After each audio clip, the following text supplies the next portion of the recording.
నమస్తే అండి, నేను మీ అడ్వకేట్ శశికాంత్ లీగల్ క్యాపిటల్ నుంచి.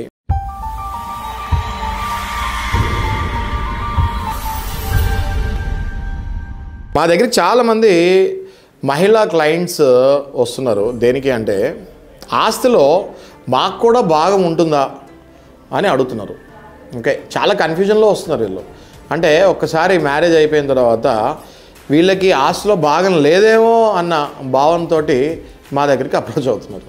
ఓకే, నేను అందరు మహిళలకి చెప్పేది ఏంటి అంటే మీ పేరెంట్స్ సంపాదించిన ఆస్తిలో మీకు ఎగ్జాక్ట్లీ ఈక్వల్ రేషియో అన్నది కంపల్సరీ వస్తుంది. ఓకే, ఇది మీరు ఎలా తెప్పించుకోవాలి మీ పేరు మీదకి అన్నది we will tell you. Okay, ఎప్పుడైతే మీ ఫాదర్ కానీ మీ మదర్ కానీ సంపాదించిన ఆస్తులు ఉంటాయో, మీకు మ్యారేజ్ అయిపోయిన తర్వాత మీరు మీ అత్తింటికి ఎప్పుడైతే వెళ్ళిపోతారో ఇక్కడ ఆస్తులన్నీ కూడా మీ బ్రదర్స్కి ఎక్కువ వరకు ఐడియా ఉంటుంది. ఓకే, ఎలా తెప్పించుకోవాలి ఏంటి, వాళ్ళు ఆ ప్రాసెస్లో చాలా బిజీ ఉంటారు.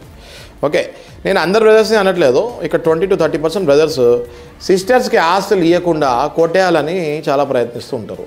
అలాంటి మహిళలకు నేను చెప్పేది ఏంటి అంటే మీరు మాలాంటి లాయర్స్ని కంపల్సరీ అప్రోచ్ అవ్వాలి.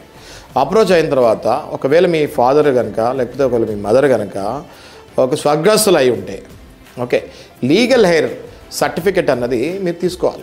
ఓకే, ఎప్పుడైతే లీగల్ హెయిర్ సర్టిఫికెట్ అన్నది మీరు తీసుకుంటారో అంటే మీరు కూడా మీ పేరెంట్స్కి పిల్లలు అన్నది ప్రూవ్ చేస్తామని జరుగుతుంది. ఎప్పుడైతే అది ప్రూవ్ చేస్తామో మీ పేరెంట్స్ ఎంతో కష్టపడి సంపాదించిన ఆస్తి మీ అన్నదమ్ములతో పాటు మీకు కూడా ఈక్వల్ భాగాలు రావాలి. ఓకే, ఇది తెలియక చాలామంది మహిళలు అయ్యో మాకు మ్యారేజ్ అయిపోయింది, మా తండ్రి గారు పోయారు, మా తల్లి గారు పోయారు, ఆస్తులన్నీ ఇంకా మా అన్నలవేమో మా తమ్ముళ్ళవేమో అని చాలా ఇప్పటికీ ఈ జనరేషన్లో కూడా చాలామంది కన్ఫ్యూజన్లో ఉన్నారు. సో మీరేం చేయాలి, లీగల్ హెయిర్ సర్టిఫికెట్ అప్లై చేసుకున్న తర్వాత మీరు అదే కోర్టులో పార్టిషన్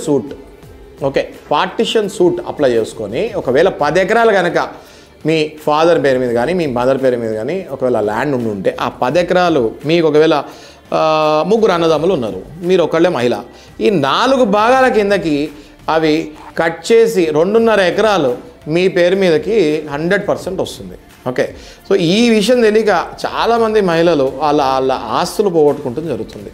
సో దయచేసి మీరు మీ ఆస్తులు పోగొట్టుకోకండి, మా లాంటి లాయర్స్ని అప్రోచ్ అవ్వండి. ఒకవేళ మీరు నన్నే కనుక అప్రోచ్ అవ్వాలనుకుంటే స్క్రీన్ పైన డిస్ప్లే అయ్యే నెంబర్ పైన కాల్ కానీ వాట్సాప్ కానీ మెసేజ్ కానీ ఏదైనా చేయండి. డెఫినెట్గా మా టీం మిమ్మల్ని అప్రోచ్ అవుతారు. ఆ తర్వాత మనం కలవచ్చు, మీకు రావాల్సిన ఆస్తులు 100% మీకు ఇప్పిస్తాం. Thank you.